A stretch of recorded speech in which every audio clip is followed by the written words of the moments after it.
Hello, for those of you that are listening to this recording. My name's Anthony Devine and I am the Managing Director of Finfo. I'm here with my good friend Minoti, who will introduce herself in a moment, but we're here to talk about employee engagement, well-being and motivation today. Obviously a lot has changed over the last 12 to 18 months for a lot of people, not just organizations but employees and people, and that's really going to be the focus of this 40 to 45 minute chat that we're going to have this today.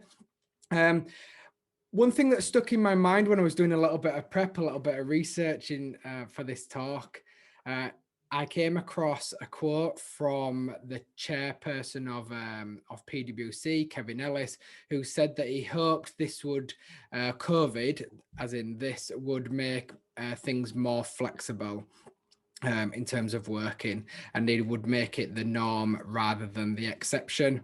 And he also said that we want our people to feel trusted and empowered. So hopefully some of the things that Minoti and I will talk about will help leaders ensure that their people do feel trusted and empowered and safe and committed. Employee engagement and well-being was around long before COVID. Many people will have heard of those terms already. However, I think it's safe to say that it's well and truly landed now, and organizations are looking at ways of improving not just employee engagement and well-being, but performance, ensuring that they remain flexible, and ensuring that employees feel committed, and more importantly, they feel safe within their areas of employment. So a little bit more about what I do. So Anthony Devine, Managing Director of Finfo, and we help businesses use things like bulk text messaging, pulse surveys, automated messaging to ensure higher employee engagement, commitment, and safety. And we might hear a little bit more about that later on, but I'll hand over to Minoti now. Thank you very much, Anthony. And it's great to have this conversation with you. Which, since we've been planning this right from the start of the pandemic, it's good that we've come around doing it after a year of the pandemic. Yes. But hey, everyone, I am Minoti Parikh. I am the founder of TPL Experiences. And we help organizations support their most important asset, which is their people. And we help the people of organizations feel more confident, more productive, and we help support their overall well-being. And we do this by designing and delivering bespoke programs around well-being strategies and implementation of strategies, bespoke programs around soft skills development, leadership skills development, and team building and team engagement programs. Um, we work with over 100 organizations globally and have probably supported more than 25,000 staff members up until now. And in terms of our clients, we sort of are very diverse when it comes to our clients. We work with global companies like Unilever and Colgate, to sort of more local companies like the XPS Group, Grant Thornton, which is not exactly local, and the University of Leeds, Leeds City College, NHS. So we've really sort of got a very diverse set of clients. And the whole idea really is just to get into organizations and to try and make sure that whatever changes we bring in when it comes to people, when it comes to employees, it's more sustainable. There is measurable impact into the programs that we do. And I think that's become even more important during the pandemic to ensure that, yes, like Anthony, you mentioned about the quote, it's about empowering people. It's about sort of sharing that responsibility with them, but it's also about making sure that you are now genuinely inclusive when it comes to your employee engagement strategies, when it comes to your well-being strategies. It's not just a nice word to have on paper, but to actually ensure that every person within their organizations feels included. And that's sort of been the focus of all the work that we've been doing with our clients as well. But I'm sure we're going to touch upon that some point through this recording. But yeah, I thought probably to start off with, how has it sort of changed over the last 1 year, and what have you seen in terms of the conversations that you've had with your clients? What's been the impact? Obviously it's different between different organizations, you know, and we work with people from the retail space, the leisure industry, finance and banking. And I think leaders have to have, you know, they have to think about themselves as individuals and think, well, I am an employee of an organization, so how do I motivate myself, and can I use those similar techniques? Can I communicate those similar techniques to the workforce in order to help them feel motivated? You know, and there's some of the conversations that I've been having around this kind of hybrid working, kind of work life, home life harmony. You know, it is really a harmony. I think it was Jeff Bezos that kind of coined that phrase, work life harmony, rather than work life balance. Balance often, I think, if I remember rightly, he said that, you know, the problem with balance is that there's often a trade-off between work and life. I think COVID has been a real test of that, that actually it's not a balance. You know, there isn't a trade-off to be had. It's the two have to work in harmony. And I have a little 2-year-old boy that's often running around the house when I'm on calls at home. And that is just the way of life nowadays. And I remember being on a similar kind of webinar a few months ago, and the host actually had a slide about key guest speakers that they were making a joke about, which was their dogs and their children that may come as guest speakers at some moment in time in their talk. Yeah, um and again, going back to motivation, I think leaders have to check in with their staff a lot more than yeah, they probably previously did do, to check their levels of motivation. yeah, Um, and we do some of the other conversations that I've been having recently around how do you have those social interactions with people to check up on them, to check motivation levels yeah, when you're not having that face-to-face social interaction as much.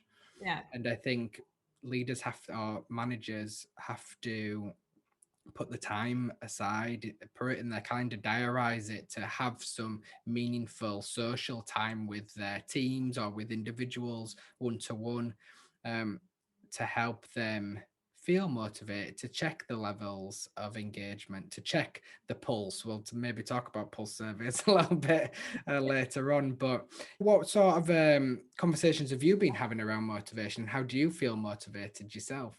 um so some very interesting points there, Anthony. I think one of the things that I've always sort of fallen back on, and something that I've constantly had conversations around this with leaders as well, is that you cannot serve from an empty bowl.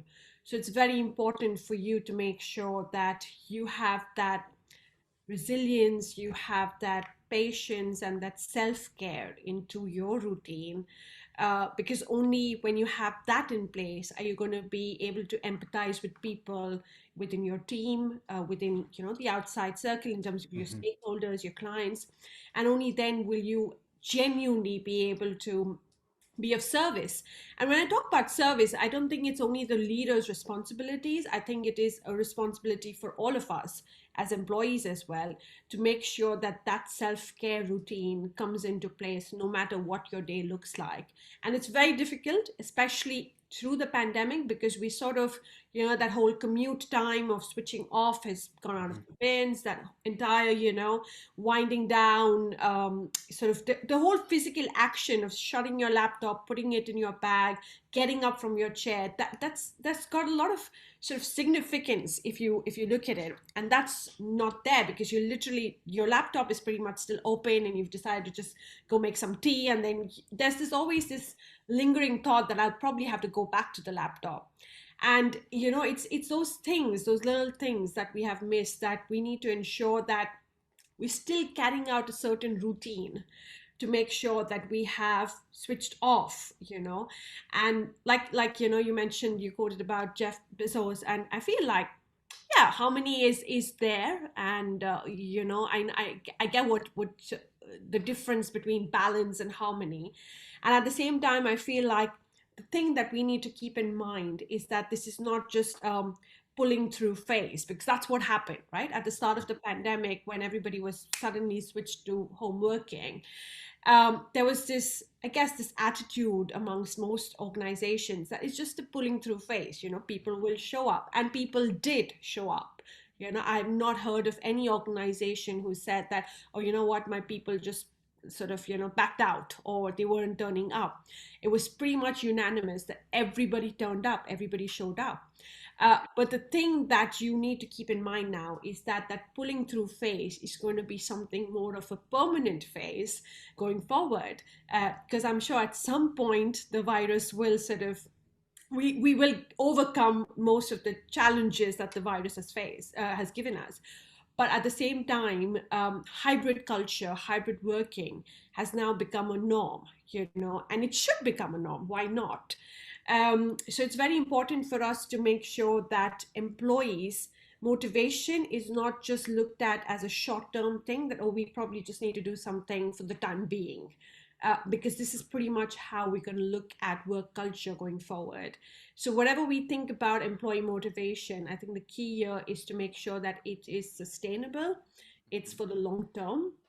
Because the things that I've seen, like, when the pandemic hit, the number of organizations who did so many things, which was fantastic, but going for quizzes and pub nights and this catch up and that and yoga sessions and all, it's fantastic.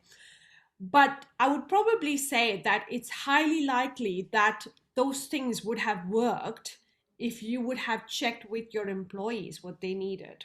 So when it comes to employee motivation, I think as an organization, you shouldn't take for granted that what motivates you will motivate everybody else in your team.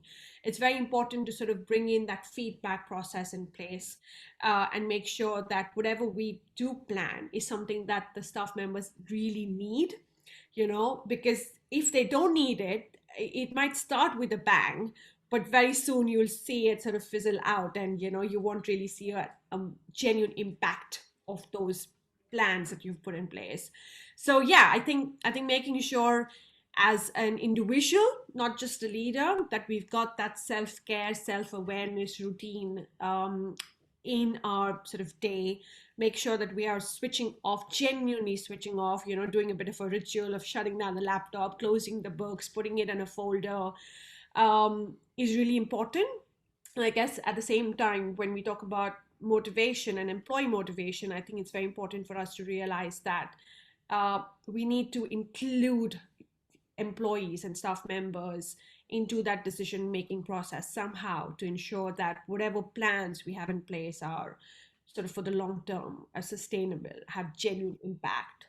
And I think going forward, where the hybrid culture comes in, the last thing you want is for people who are working from home to feel left out when it comes to engagement strategies, well-being strategies, and that, I guess, is something that organizations will need to keep in mind when they are reassessing their existing strategies, their existing plans, and then sort of plan accordingly to ensure that everybody is included and genuinely feels included, and it's not just a nice word to have. But yeah, that's probably some of the things that sort of comes to mind when we talk about motivation. And I'm sure with engagement as well, it's similar-ish. But has there been any sort of massive, or has there been very interesting engagement strategy that your client has adopted that you've been like, oh wow, that's fantastic? Yeah, so engagement is an interesting one, actually, employee engagement and the strategies and tools that our clients are using, because there are a lot of interesting and innovative tools out there, Slack, Google Hangouts, Zoom, Microsoft Teams. There are lots of really innovative piece of technology and tools out there. But still, what remains, Minoti, is that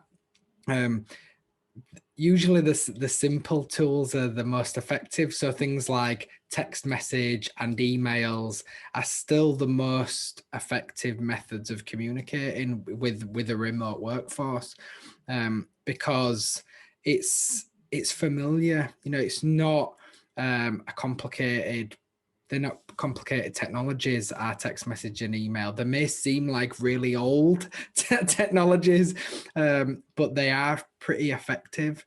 Mm. You know, most people check text messages, you know, within like 2 to 3 minutes, you know, and response rates are pretty impressive too. Similarly with emails, and most people, it's familiar to people. Most people check their emails regularly throughout the day, but they may not check their Slack messages. I think the things like Slack and Microsoft Teams and Zoom, they have a purpose to be Mm. able to enhance communication with teams and be able to do things like manage projects, and share information like sharing files and images and such like, but still having a basic level of communication with somebody. Text message and email is still super powerful.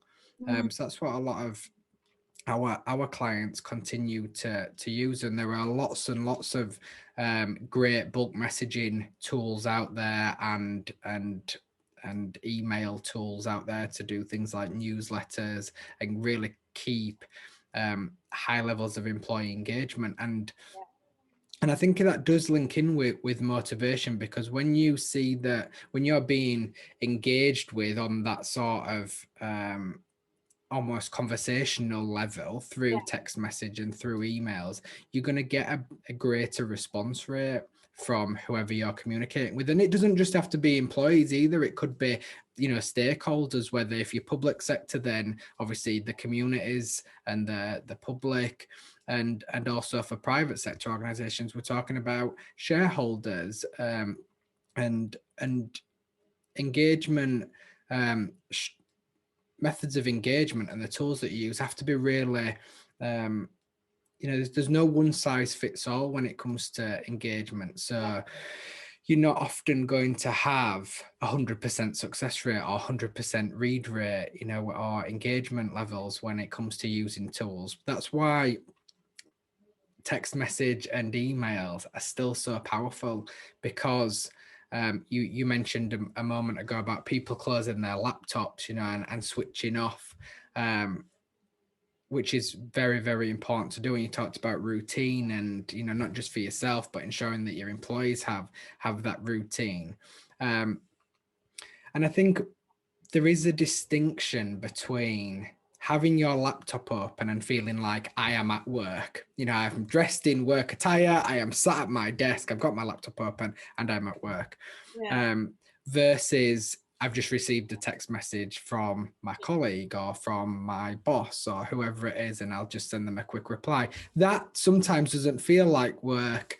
And I think that's where a lot of our clients and a lot of leaders that I've spoke to are kind of getting ahead a little bit and still using those legacy pieces of technology to engage with their employees.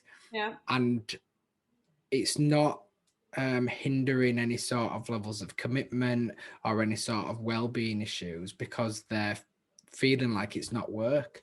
And still, like I said a moment ago, having more of a social aspect to it, you know, and it's really easy to check up on somebody or just to touch base with somebody via text message or via email, rather than sending them a Slack message or a Teams message, which they may only have access to on their work devices. Yeah, yeah, Yeah. absolutely. And I guess one of the things that, you know, we all have missed, and regardless of our sort of professional title, I think we have missed that feeling of belonging, that feeling of conversations, that small talk, that a space to actually bond genuinely with our staff, with our colleagues, with our stakeholders. And I think these sort of channels, most of the times, you always realize that keeping it simple is probably the most effective way of implementing any sort of communication strategy. And I can say, I can vouch that yes, if it's a text message, if it's an email, I'm highly likely to respond to them, vis-a-vis, somebody who tells me, oh, you received a message on this platform, and then I need to log in, and then and that could probably just be me, because I while I love technology and I've embraced it to the max that I could, I still am a bit wary about being on every sort of collaborative tool, because at the end of the day, for me, my question is, well, how many am I actually going to sign into, and how many am I going to practically use? And they all are fantastic, you know. They've really helped with sort of bringing in that productivity and trying to bring in the virtual sense of collaboration into the picture. But yeah, you know, I guess the classics are classics, and you sort of cannot argue in the way how effective those classic modes of communication are, especially, you know, when you're looking at the entire spectrum, like you mentioned, that no two organizations are the same, no two people are the same, you know, forget organization. And it's so important to also have that right mix, like, you know, you've got sort of couple of options with which employees can reach out and sort of communicate, and you're not just banging on one Yeah. mode of communication. So sort of keeping that uh, bit as sort of giving the employee a couple of options is also a very powerful way of empowering them. And you know, saying, well, it's a decision that we make as a group, and you are involved in that decision, you get to choose as well. And I think those things again can be very effective when you're looking at employees trust in the organization, in the leadership, employees engagement with everything else that the organization is sort of planning. So making sure that your communication strategies are sort of diverse and you're giving some sort of choice also can really be massive, of massive benefit on so many different levels. uh, Yeah. and that's Yeah. one thing that I guess has come out through this pandemic as well, is the fact that you want to sort of share that ownership with employees. It can be tricky when you're talking about thousands and thousands of employees, but you know, I guess there needs to be some sort of thought put into that to try and make sure that there's some amount of choice given even in that space. Yeah, what I've often found with some organizations that I've worked with is you just mentioned kind of diversity in terms of different methods of communicating, Yeah, aside from kind of the simple stuff that I spoke about a moment ago. But I think it's also important to have kind of cross-pollination between tools that people might use. So yes, things like text message are good at short, sharp messages. You know, if you want to communicate to people very quickly, yeah, you know, and make sure that there are high levels of engagement, then text message is a great tool to use, yeah. albeit relatively old. But then when you're using other technologies like Slack, or you're sending newsletters out, or you may be using your own intranet, you know, SharePoint or whatever tool you're using, you know, I would really encourage leaders to look at how does a newsletter feed into a text message, and how does that feed into an email, so that people are getting the same message but in different formats and on different platforms. Because I think you're absolutely right, people may look at their Slack messages or may look at their team messages, may read their emails periodically, but unless you if you do use a diverse set of tools to communicate and engage with your workforce, then I strongly advise leaders to to ensure that there is kind of cross-pollination between those different tools and platforms, so that the message isn't just sent on one platform and you're just expecting people to read that. Say if it's a staff, you know, magazine or a news bulletin on their intranet homepage, if you don't plug it at kind of every opportunity, then you're missing out, really. You know, it's very difficult. And you spoke a moment ago, I think it's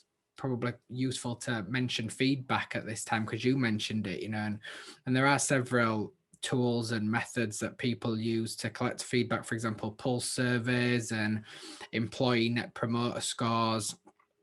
People will kind of have raised their eyebrows a little bit at net promoter scores. I know that's a little bit of a buzzword, but when it comes, you know, it's actually quite effective. You know, things like pulse surveys and net promoter scores, they're so simple to use, you know, but I think the days of sending out an annual staff survey are kind of long gone, because, or if they're not, they need to be short lived, and there needs to be a purpose to that, because we leaders shouldn't be checking their, gathering feedback from their staff once a year. It should be an ongoing, Oh, continuous process.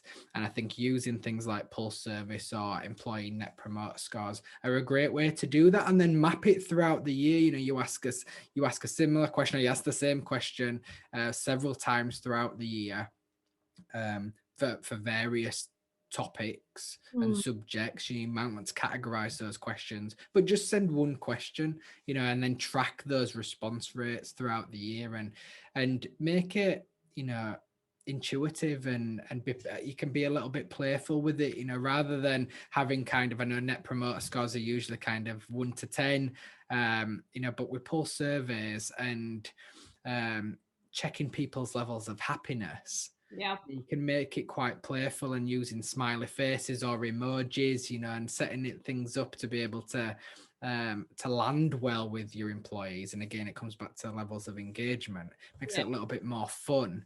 Yeah. And again, it goes back to that element of socialization, social aspects, and being able to ensure that people feel a level of commitment and level of belonging when it comes to an organization. Absolutely. And I guess polls are really, really effective. And I'm sure, Mm. you will be absolutely sort of right at the center of things when it comes to poll, and have lots of things to share about it. But I think along with sort of making it a creative process rather Mm. than a mandatory process, I think it's also very important for organizations to keep in mind that they need to do something about those results, not just keep it in a nice folder somewhere safe. When a new consultant comes in, or when a trainer comes in, or when a new HR guy comes in, be like, oh, okay, so have you done any surveys? And be like, yeah, here you go, Yes. bunch of things.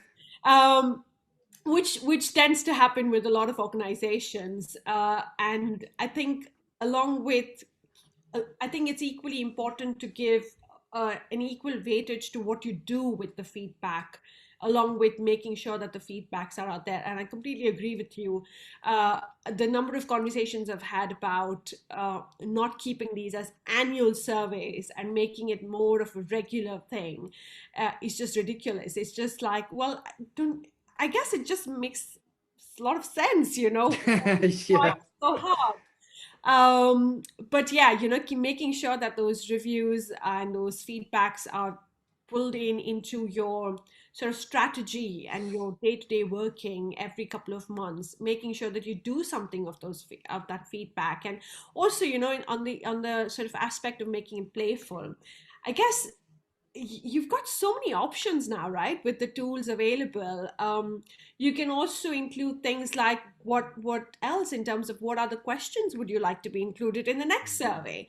Because there are many people who are like, well, these questions were not exactly what I want, were like fitting me right, and I wanted to try and answer this particular question. So again, making sure that it is more of a collaboration rather than a mandatory thing to do as an organization. It's just going to be so much more valuable, right? Because as an employee, I'm going to feel like, well, you trusted me and you asked me about my opinion. And at the same time, if I do see a similar question on the next survey, it's employee recognition in so many different ways, and that in turn helps me with my overall productivity, helps me with my mindset, and it's just got so many different and very strong benefits if you keep that culture and if you keep that as a collaboration. um, so yeah, feedback is so important, and again, going forward as well, making sure that you are not just, for example, your questions are not just directed to people who come into the office. For example, you're not Mhm. just asking them about the coffee machine and the quality of the coffee machine, but you're then ensuring that, well, do you have a coffee space at home? Things like that, do you, I'm just, that's a very random question, but what I was trying to say was just making sure that your questions are reflective of the fact that your force now is going to be sitting in different spaces. Some of them may Yeah. be sitting on a sort of working desk in sort of a common workspace. Some of them would be clocking in into your office, and some of them will be just working from home. Just sort of ensuring that your surveys are mindful about that diversity and that sort of additional element of different locations will also be something that I guess organizations need to bear in mind. Yeah, and I think with this hybrid working model, previously people used to get feedback from there or receive feedback kind of passively, Yeah. or or more informally when they're talking at the coffee machine or at the water cooler, or having a one-to-one with their teams face to face. They had more opportunity to provide that feedback, and the manager might then just act on it, informally, and improve working practices or the working environment there and then. Whereas I feel like leaders now are having to put in these processes and these employee engagement strategies, and although it feels, it can feel like a very almost quite fake, thing to do. It's necessary because employees don't have that opportunity, or they have fewer opportunities to provide feedback. And yes, the staff survey, the annual dreaded staff survey that's like 50 to 100 questions, all of very similar questions, just worded very differently. Although there is a purpose for those, it is very formal, and it does feel very formal, and it does take a lot of time out of an individual's day or week or whatever it is to fill out those surveys. Whereas if you do it more ad hoc and keep it light-hearted and a little bit more fun and personable, then again, employees are probably going to interact with it a little bit more than the dreaded annual staff survey, which continues to have kind of low response rates. Yeah, absolutely. And I think along with the surveys as well, the other thing that's sort of been missed out during the pandemic is personal development opportunities for Mm-hmm. employees. I think at the start of it, for many organizations, that was probably the first thing that was cut out of the budget, that sort of the general Mm-hmm. training and all of that. And while it has slowly creeped in back into the conversations, and of course going forward it will have to be a very important part of employee engagement. I think the other thing that we need to be mindful about is the fact that up until now we used to have annual sort of conversations with our managers as to this is what I imagine my career to look like, and these are my targets, these are my goals. uh, but how about making that a check-in a couple of months, a couple of times in a year, Mm-hmm. a couple of months, rather than making it annual? Because Yeah. again, bearing in mind that you're probably going to see that person for 50 days in a year rather than 100 days, and that changes a lot of things within that relationship of a manager and their staff member.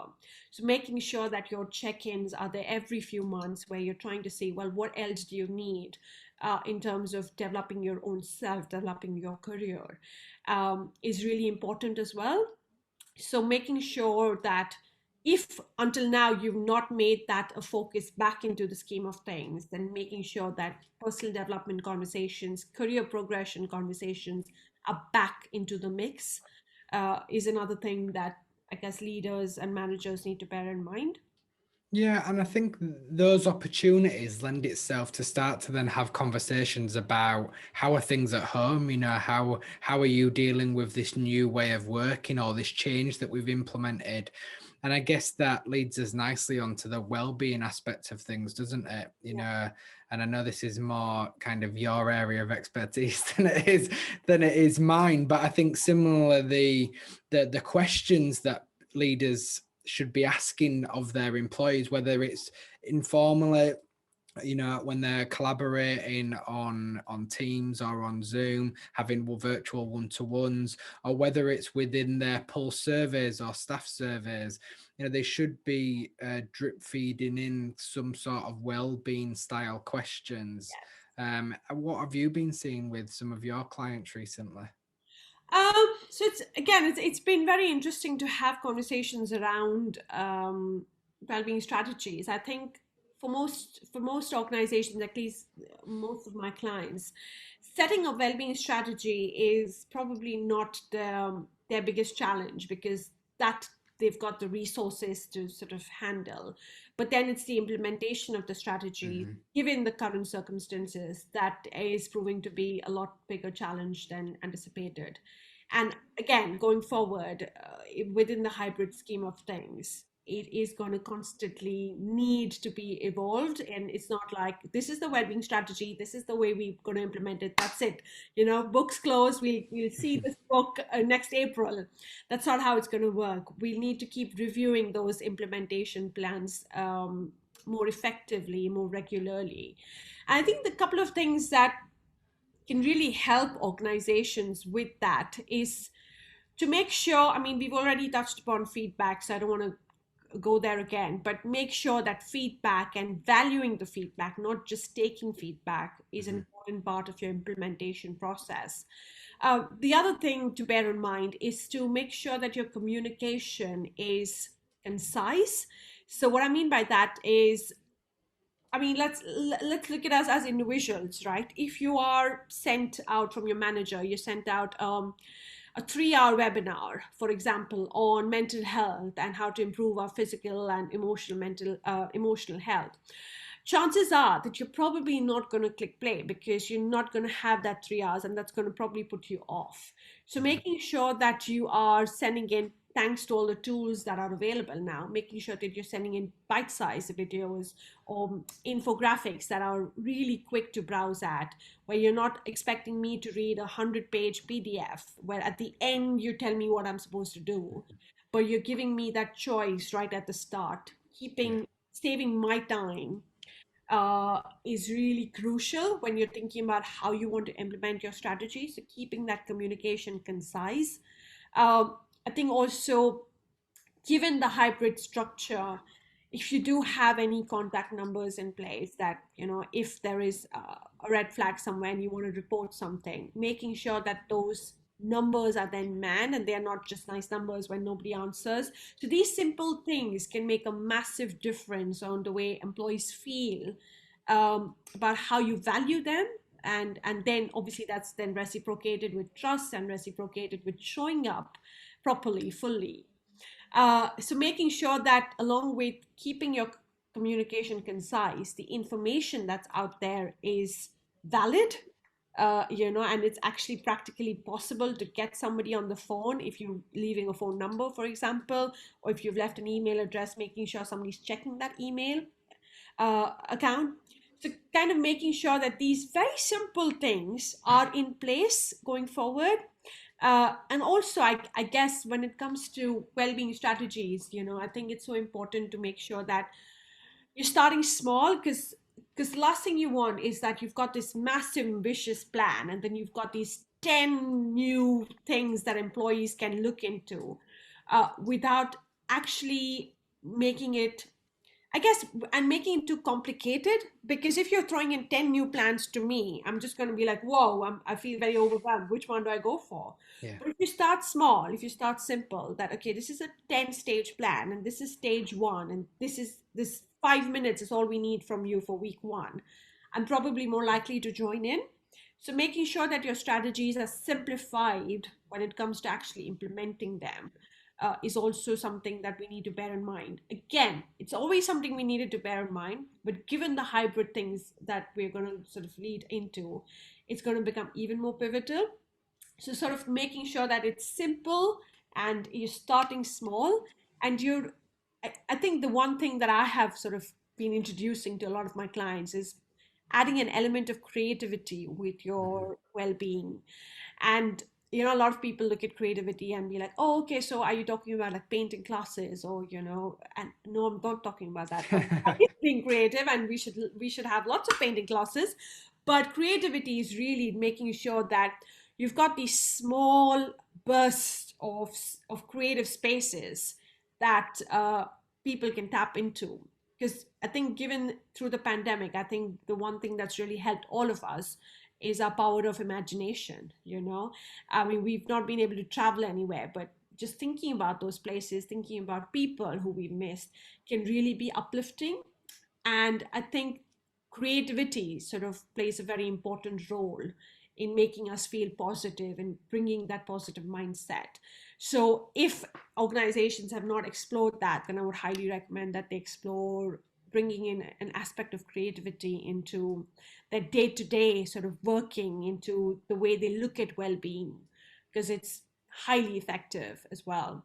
So yeah, I guess this would probably be a couple of sort of go to begin with. I can, as you can imagine, talk hours and hours about. Yeah. I'm conscious that people may have better things to do, so I'm going to keep it at No, that. you mentioned positive mindset then, and I think it's a little bit of a missed trick, I think, sometimes, positive mindset, because it's so infectious having a positive mindset, and I am a firm believer that, a team is often reflective of the leader, or their manager, or the workforce in an organization is reflective of the senior leadership team.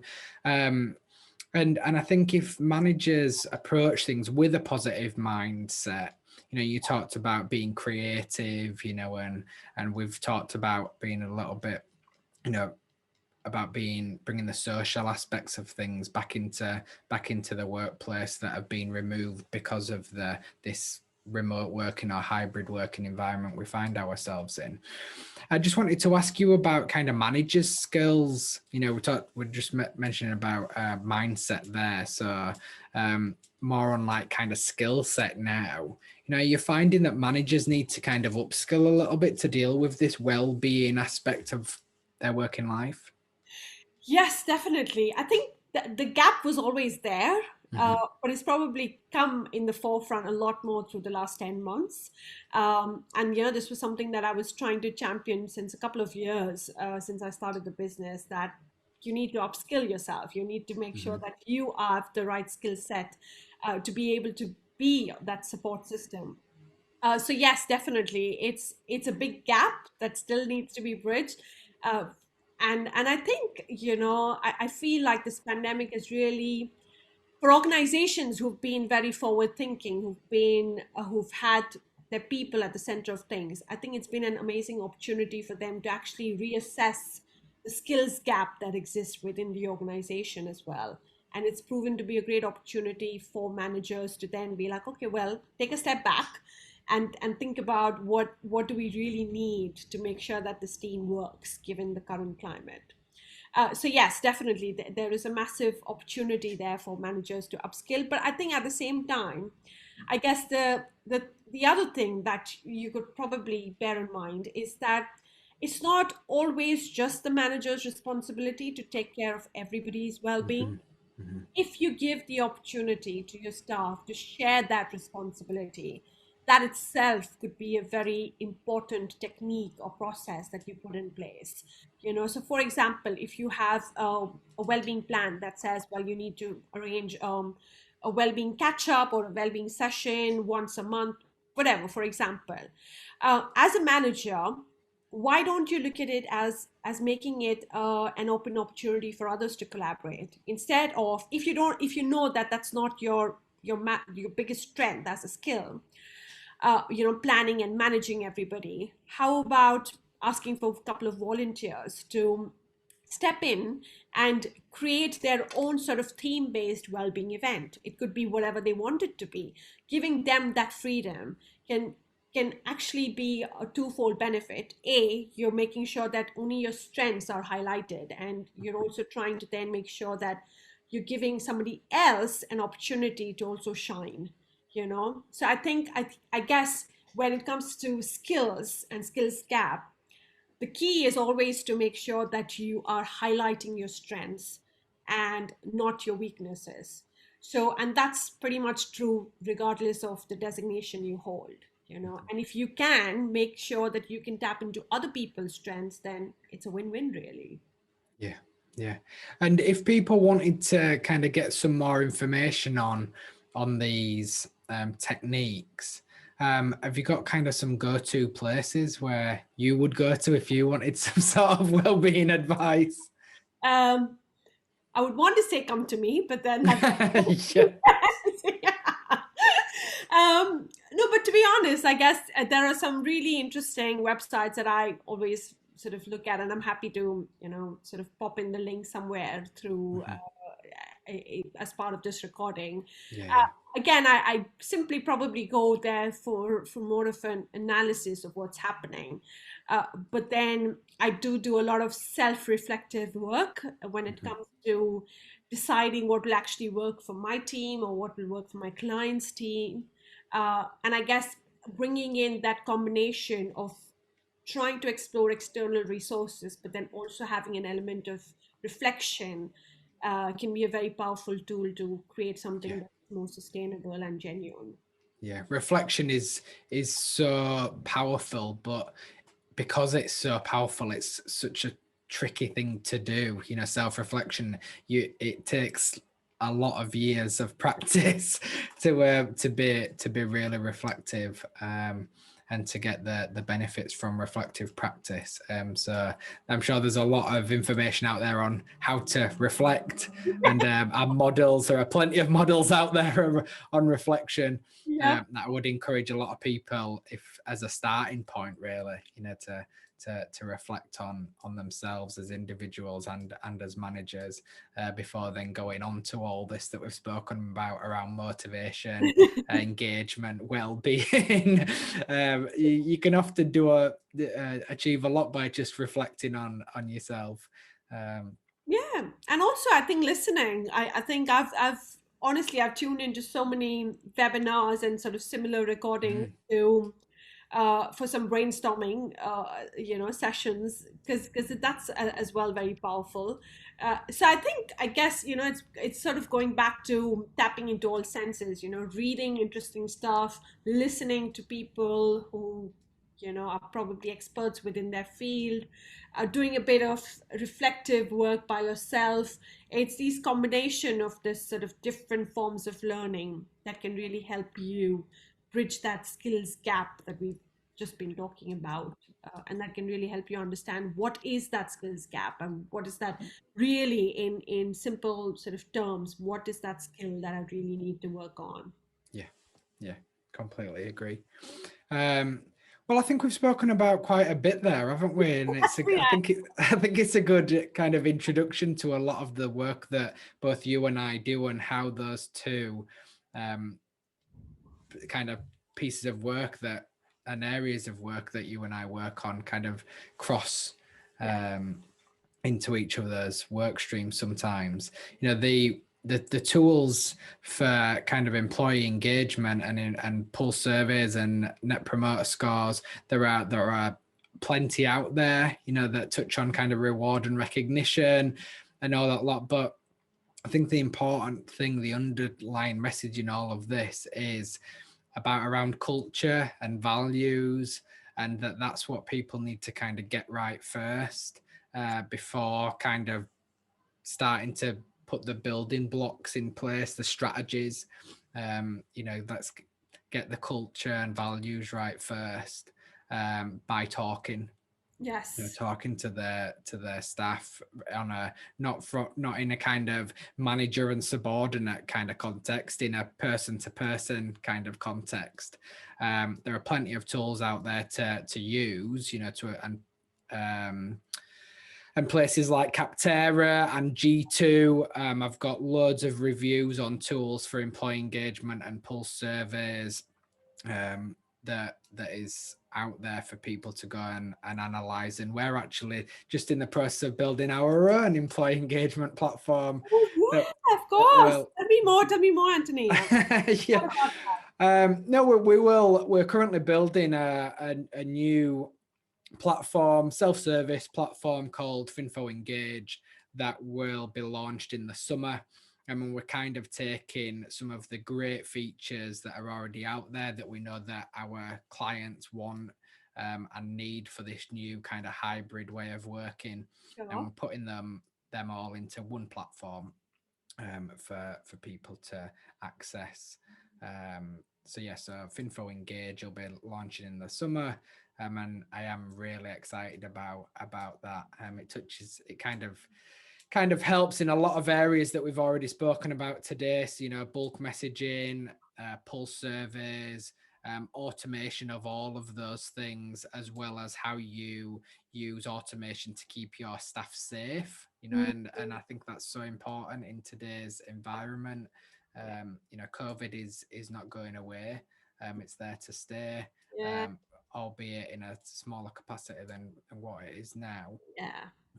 So yeah, watch this space. I know, it's exciting times. I'm actually looking forward to sort of exploring a little bit more about Finfo Engage and obviously shout it out loud to my clients. Yes. But no, that's exciting, and it's great to see that you know you and the team at Finfo have sort of adapted to what the current working culture looks like, and sort of created something that's more, I guess, bespoke to the current climate, but then Yeah. also at the same time offers that flexibility to your clients as well. So yeah, good luck with that. Thank you. And what sort of things do you have on the horizon then? Uh, Lots of stuff actually. We are in the process of sort of building a sort of an online e-learning sort of module-ish kind of a thing, Amazing. which is all about well-being strategies and the implementation part, because I'm a massive fan of the implementation. Yes, you are. Yeah. Because I think that's where a lot of organizations struggle, Yeah. especially, you know, with smaller teams where you don't have a separate sort of HR function and an HR team. So yeah, really looking forward to building that. Just initial stage right now, we're just in the ideation process as to how it all will evolve. But that's a project that I'm really excited about, and I think simultaneously we're also right now we are working with a lot of clients, especially in the SME segment, around building a proper sort of engagement, employee engagement program, and what that looks like when it comes to people from diverse backgrounds. Sort of, you know, what that entails, and it's I guess it's a practical extension of leadership training, come diversity and inclusion training, and making sure that it's more sustainable in the long run. So that's another interesting piece of work that I'm very excited about. The sort of strategies around communication and engagement, especially with organizations who've got sort of a very diverse mix of people within their teams. So yeah, and obviously along with that, the regular well-being training, creative well-being Yeah. training, and confidence building, and sort of the skills, resilient skills development, and all those training sessions are still very much there, but they've always been a part of the mix. So, yeah. Amazing. And if people wanted some more information about what you do, or just wanted to continue this conversation with you, how can they get in touch with you? Um, Probably be best because I'm an email person. It would be best to reach out to me on my email. That's Minoti at tplexperiences.com. But you can always check out our website, TPL Experiences. And I'm pretty much there everywhere on LinkedIn and Twitter. So feel free to connect, and it would be lovely to sort of extend that conversation forward. And how about you, Anthony? I'm Yeah, guessing. so I'm addicted to LinkedIn. So LinkedIn is a great place to kind of catch me. Otherwise, similarly on email, Anthony at finfo, that's finfo.io. So a little bit of a quirky domain, but yeah, reach out to me on email if you want to continue the conversation there. Brilliant. Minoti, it's been brilliant having this sort of conversation. I know it's been a long time coming. We've been talking about this for a long time, and you know the work that we've done together, you know, will only continue over the next few months and years. But hopefully we can get together sometime soon and do a similar talk. Yes, absolutely. Well, it's been fantastic to have this chat, Anthony. Thank you. Thank you very much. Speak to you soon. See you soon. Take care. Bye. Bye.